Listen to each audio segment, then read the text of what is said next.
Here it comes. There they are, buried in a whole room of microphone stands. So there we go. So, Ann Meyer, is there a reason you brought Diane along, or what are we talking about here? It was last minute, and she was hanging out at the house. So I said, you know what? If we have anything to talk about, there's always it's always good, I think, to have a non-political opinion on something. Are you non-political, Diane? You're the objective female that both parties are always looking for, that they base their studies on. Can I ask what age group you're in? I am in 50 to 60. 50 to 60, okay. Well, I'm in 40 to 60. Yes, you are. And I'm way old, so we don't care. But no, that's a key demographic for pollsters in Iowa who do polls in Iowa. You know, it's I was interested in seeing Dave Price's show, The Insider, on WHO TV here a couple of weeks ago, and he was talking with Jerry Crawford, and the big Republican in the state. What the heck is his name? Jerry Crawford is a Republican in everything but name. He still calls himself a Democrat. He's a big funder for the Democratic Party in Iowa. But him and his Republican counterpart both believe that it's impossible or near impossible for, in the Democratic primaries, or if they're searching for a Democratic candidate, to push forward a white man. It's got to be a white woman like Cindy Axne or Finkenauer, who's running up in the first district. Do you think being a woman was... Finkenauer's actually just announced she's running for Chuck Grassley's seat. Yeah, she did. Well, good luck with that, Abby. I mean, you got beaten in the first district, so you thought you'd try statewide. Well, the only way she's got a chance there is if Grassley retires. And honestly, I'm going to say she doesn't have a chance even if Grassley retires. You think so? Why is that? I just think it's her record. And she actually does have a radical record supporting in her short time in the Congress. She has a radical record of voting along with AOC and hanging out with her. And I honestly, I think Iowans are much more moderate. They have much more moderate views. I want to say Democrats have much more moderate views than Finkenauer does. I don't know. The reason the Iowa Democratic Party is losing it, and they can't figure it out, is because they're out of touch with Iowa. Maybe they're in touch when it comes to the college towns or west side of Des Moines, but that's it. Mm-hmm. That's it. By the way, Jacob Hall down there at the Iowa Standard. Yes, we'll be talking. All right. Anyway, Representative Ann Meyer is our guest. She brought her. Are you guys going down to Amigos later? We are not going to Amigos later. Old Boston? What? Well, I don't know what You're not going to pound any shots? We generally don't pound shots. Don't you? Being in the 40 to 60 demographic, it's not the 20 to 30 demographic. It's a younger person's thing. Yes. It's a younger, I guess. Well, it's really not for younger people. No. What's that, Diane? It does not end well. Is that right? Doesn't end well? Seems to me that's right. That's why I don't remember the 70s. But just remember I had a good time. So what do you want to talk about today, Ann? You came in, you always have something ready. You know what? I would love to talk about a couple of things that I'm working on here in Fort Dodge. That'd be great.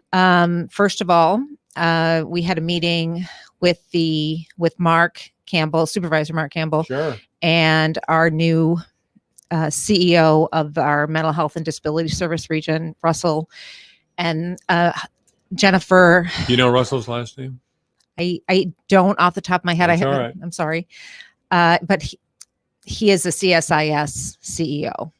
So, and Berry Hill and Lee at the hospital and a couple other interested parties and Dr. Kate Thompson. So we were talking about the mental health requirements that need to be met.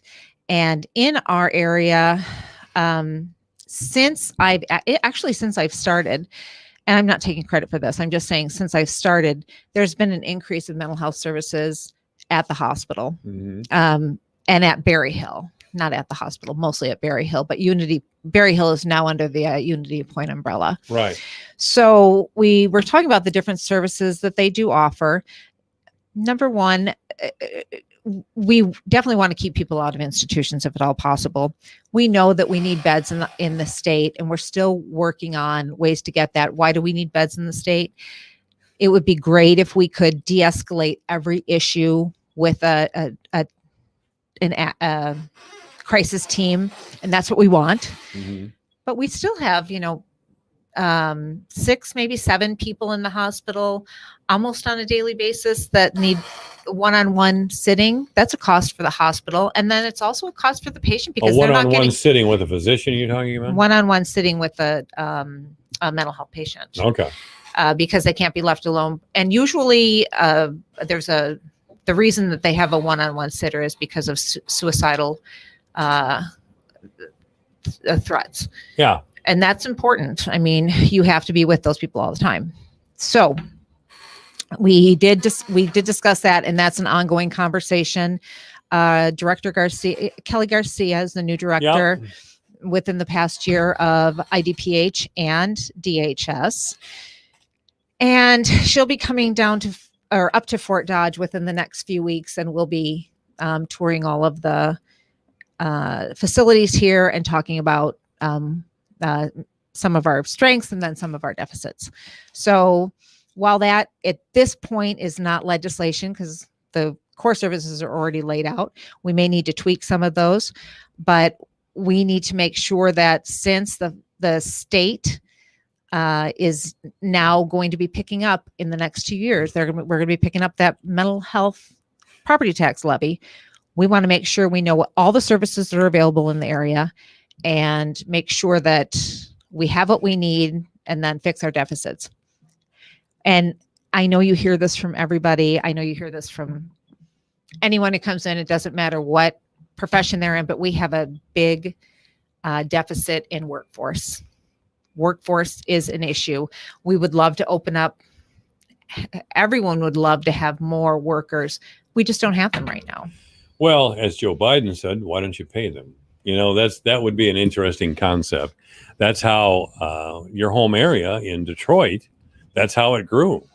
So many people coming up from the South to work in the automobile plants. The Great Migration.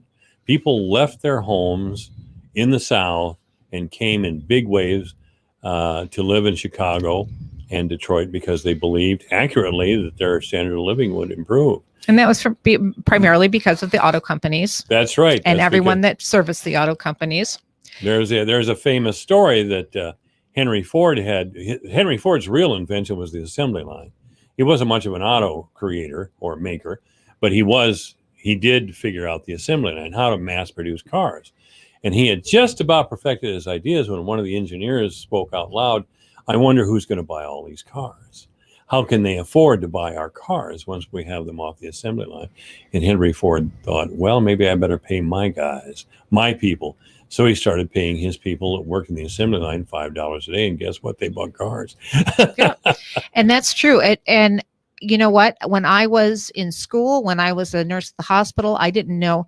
There were very few people I knew that didn't have a connection to the auto company. Oh, I'm sure. And it was a very, very good lifestyle, Mm-hmm. but that wage was artificially inflated. And what happened in the early 2000s, when the auto companies couldn't maintain that, they couldn't maintain that pay and as a home care nurse in Detroit,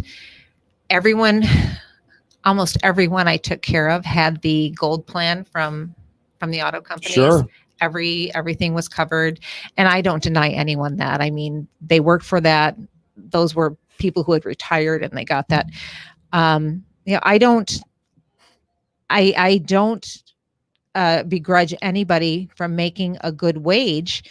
And that was and I feel you should make a good wage. And I know my electrician makes a good wage without a professional degree. They have, that's right. I get that. But those wages in Detroit were artificially inflated, and then they had a sharp downfall. I could make a huge argument with you on artificially inflated. The reason Detroit collapsed really was because of Bill Clinton. Democrats always get upset with me, but Bill Clinton put together, because he was afraid of business. Business had voted him out as governor down in Arkansas, and he couldn't imagine life without politics. So he created a series of tax policies, and NAFTA, of course, that allowed the big auto companies to go right across the border into Mexico. And the price of cars still went up. Even though labor costs were sliced by 80, 90%, the price of cars still stayed where it was. Now, who's making that money? Well, the shareholders. The shareholders and the owners. Of course, they're making the money. And Detroit, as you know better than I do, isn't what it was.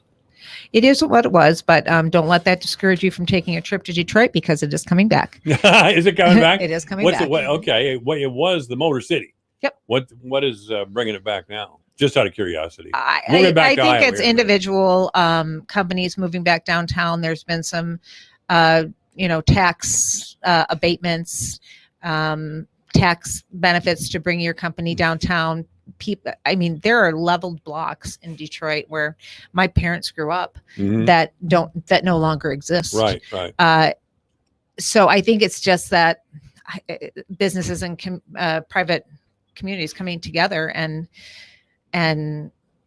putting the time and effort into revitalizing it. I've got a great book. I read it a number of years ago. It's called Sometimes in a Great City.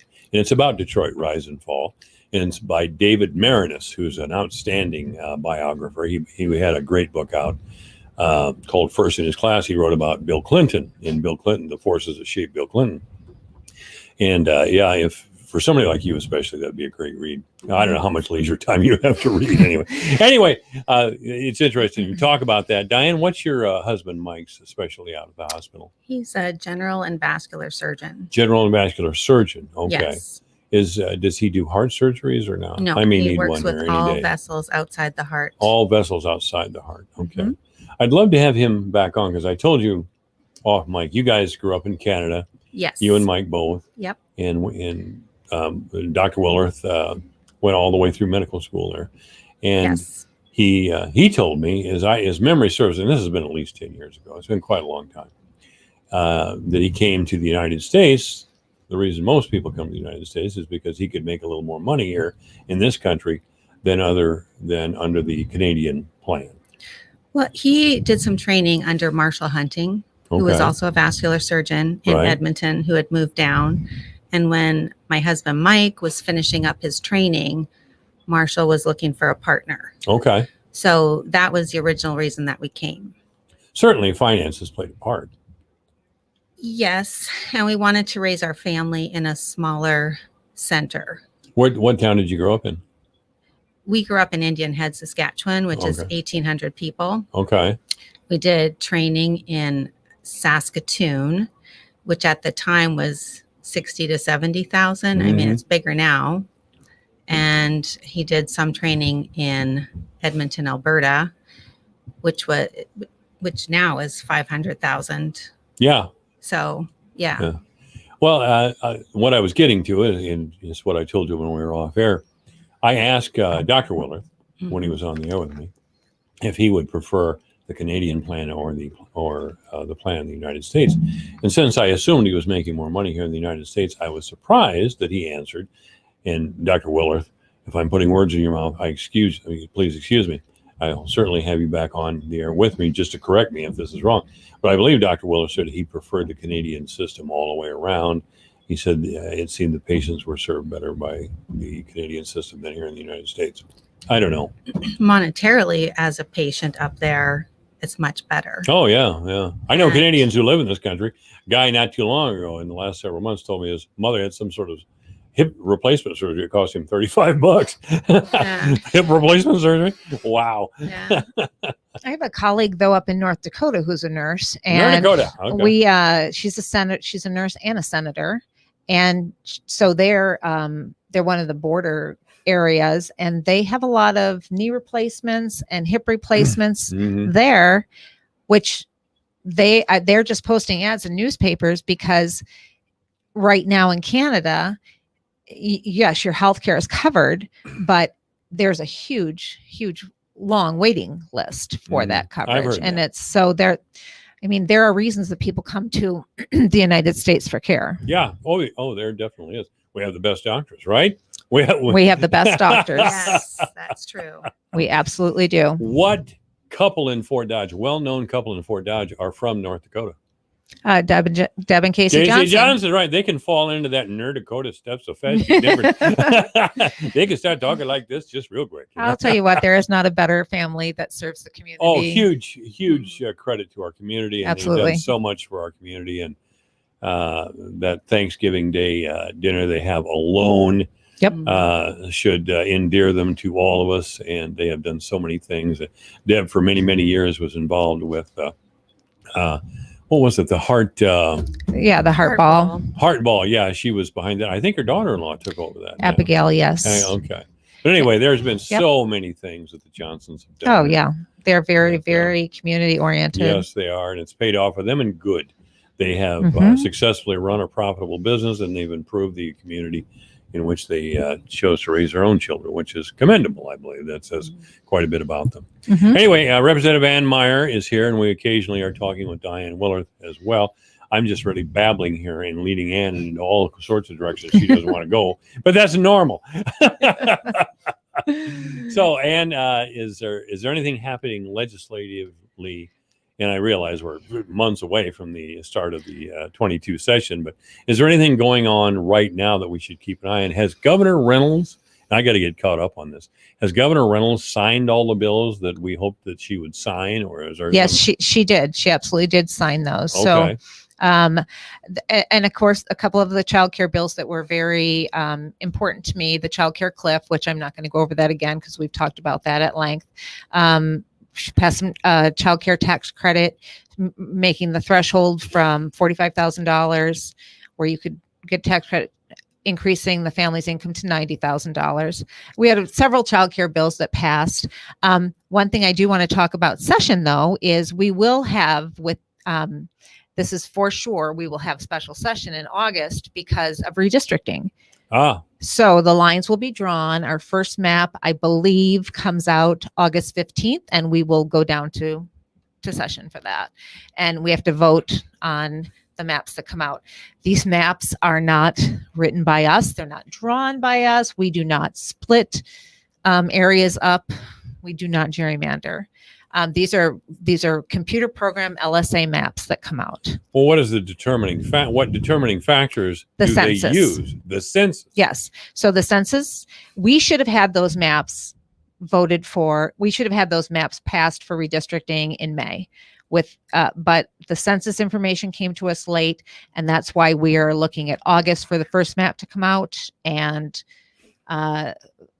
we will vote on the first or second, or we have to see the maps. We have 3 choices to vote on the. Is there a possibility that your district could be affected? Oh, I'm sure all of our districts will be affected somewhat. My guess is I live in the center of Fort Dodge. I will always hold that Fort Dodge population. Yeah.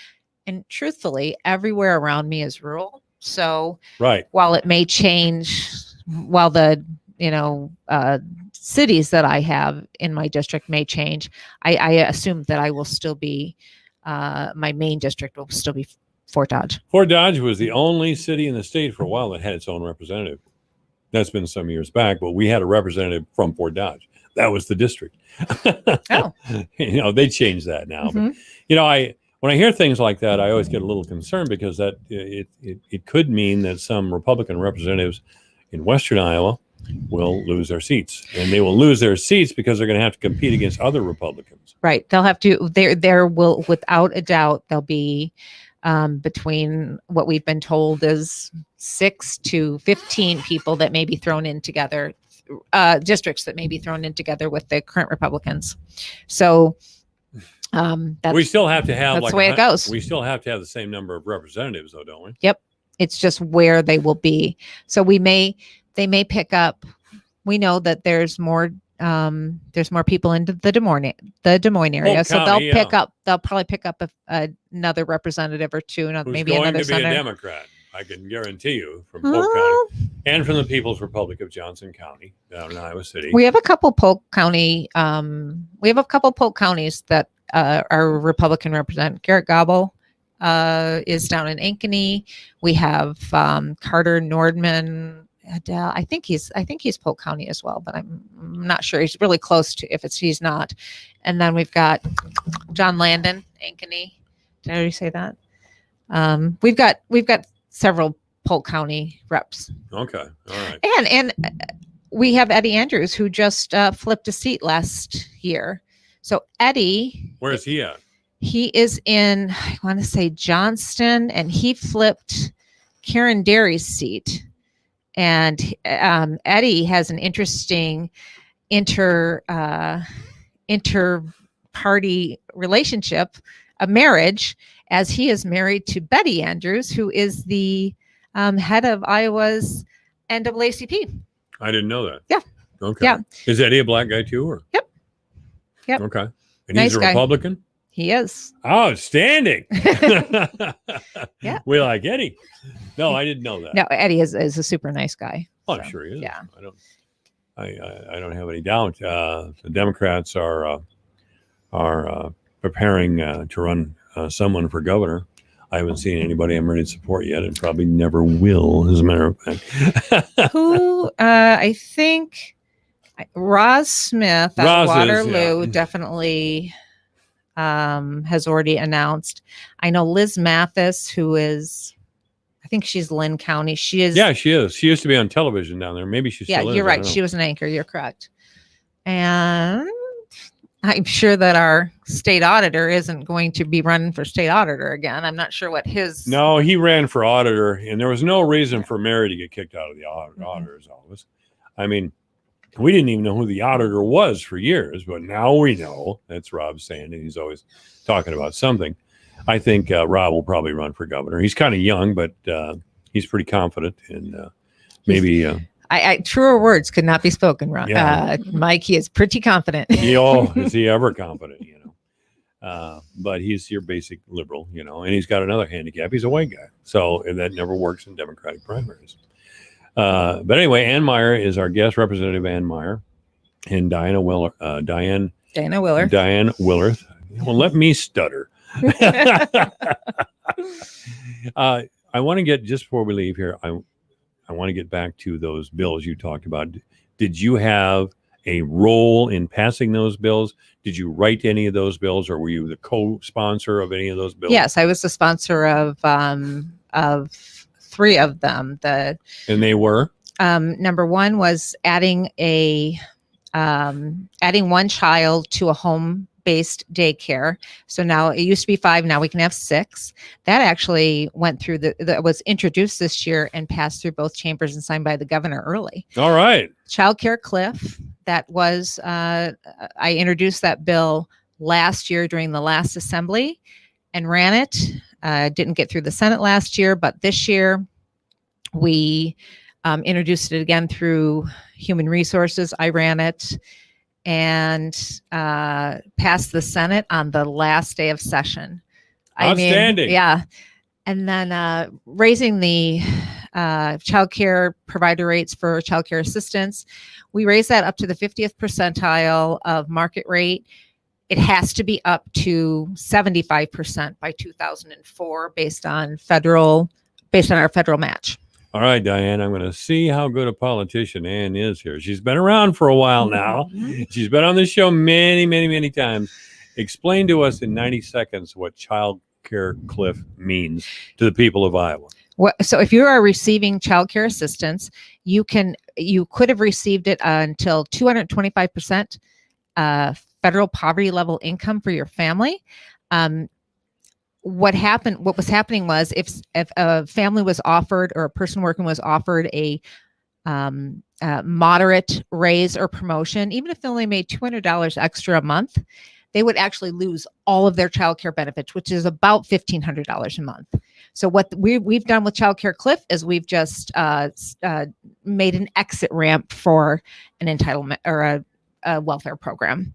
So the more they make, the more they will have to have copay in their childcare, but they will be able to step off, become independent, hopefully make a good example for their family and break the cycle of poverty. There you go. Were you timing her, Diane? Yes, 90 seconds. 90 Way to go, seconds. Ann. All right. And as long as you want to run for office, I'm going to be your ardent supporter. Thank you. Let me say that on the radio right now so everybody hears me. You know what I'm talking about? All right, this is AM 1400 KBFT. Divine Intervention is online at yourfortdodge.com, on Twitter at JMike1400. The Dragon Boats are back, and teams are forming now.